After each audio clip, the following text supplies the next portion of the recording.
நண்பர்களே, சேனல் அக்கம் சார்பாக ஆர்டிஎஸ் தேர்தல் ரொம்ப விறுவிறுப்பாக போயிட்டு இருக்கு. நாமினேஷன் எல்லாம் ஆளாளுக்கு பண்ணிட்டு இருக்காங்க. நேற்று கூட விஜய் விஜய் நாமினேஷன் பண்ணியிருக்காரு. நாமினேஷன் பண்ணிவிட்டு அவர் பொதுக்கூட்டங்களெல்லாம் பேசியிருக்கிறாரு. எப்போதும் நடக்கிற மாதிரி அவர் போகிற பொதுக்கூட்டங்கள் அங்கே ஒரு சில இது கேன்சல் ஆகி திரும்ப வந்திருக்கிறாரு. ஒரு இடத்துல பேசும்போது அவர் சொல்லியிருக்காரு, 4 முனை 40 முனை அப்படின்னு சொல்லி பேசியிருக்காரு.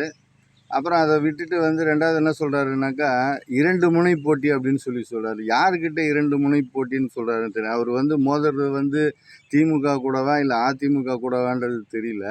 இங்கே களத்தில் இருக்கிறது மரியாதைக்குரிய எடப்பாடியார், இந்நாள் முதலமைச்சர், திமுக தலைவர் ஸ்டாலின், அது இல்லாமல் இவர் ஒரு ஆள். இது இல்லாத பார்த்திங்கனாக்கா சசிகலா அம்மா அவங்க ஒரு இதை இது பண்ணியிருக்காங்க. மரியாதைக்குரிய சீமான் இருக்கார். இத்தனை பேர் களத்தில் இருக்கும்போது இவர் நான் மோதுறது நான் 2 முனை போட்டி தான் அப்படின்னு சொல்லியிருக்காரு. எந்த அர்த்தத்தில் அவர் அந்த மாதிரி சொல்கிறாரு அப்படின்னு சொல்கிறது நமக்கு புரியலை. இங்கே போட்டி 2 முனை போட்டி தான். மரியாதைக்குரிய விஜய் அவர்களுக்கு இந்த காணொலி வாயிலாக சொல்லிக்கிறேன். நான் போட்டி 2 பேருக்கு தான். அனைத்து இந்திய அண்ணா திமுகவும் திமுக தான் போட்டி. அனைத்து இந்திய அண்ணா திமுக ஏற்கனவே 7 முறை ஆண்ட கட்சி. கிட்டத்தட்ட இந்த 32 காலம் இந்த தமிழ் மண்ணை ஆண்டு இருக்கக்கூடிய ஒரு இயக்கம் அனைத்து இந்திய அண்ணா திமுக. அதை விஜய் மனசில் முதல்ல அவர் மூளையில் ஃபஸ்ட்டு அவர் அதை ஏற்றிக்கணும். இன்றைக்கு இருக்கக்கூடிய அனைத்து மேம்பாட்டு திட்டங்களும் அதிமுக ஆட்சி காலத்தில் கொண்டு வரப்பட்டது. எல்லாமே நலத்திட்டங்கள்லேருந்து சாலை போக்குவரத்து எல்லாமே கொண்டு வந்தது. கல்வியினுடைய வளர்ச்சி, தொழில் கல்வி எல்லாமே என்ன அந்த மாதிரி இருக்கும்போது இவர் சொல்கிறாரு, இப்படி ஆண்ட ஒரு கட்சி கடந்த 5 ஆண்டுகளுக்கு முன்னாடி 10 ஆண்டுகள் தொடர்ந்து ஆண்ட ஒரு கட்சி இருக்குது. இவர் இருமுனை போட்டின்றாரு. அப்போ அவர் யாருக்கிட்ட மோதுறாருன்றது தெரியல. யாருக்காக இந்த தேர்தலில் உழைக்கிறாருன்னு அவருக்கே தெரியாமல் இருக்குன்னு நான் நினைக்கிறேன். இது என்னுடைய சொந்த கருத்து. யாருக்காக அவர் உழைக்கிறாருன்னு அவருக்கே தெரியல.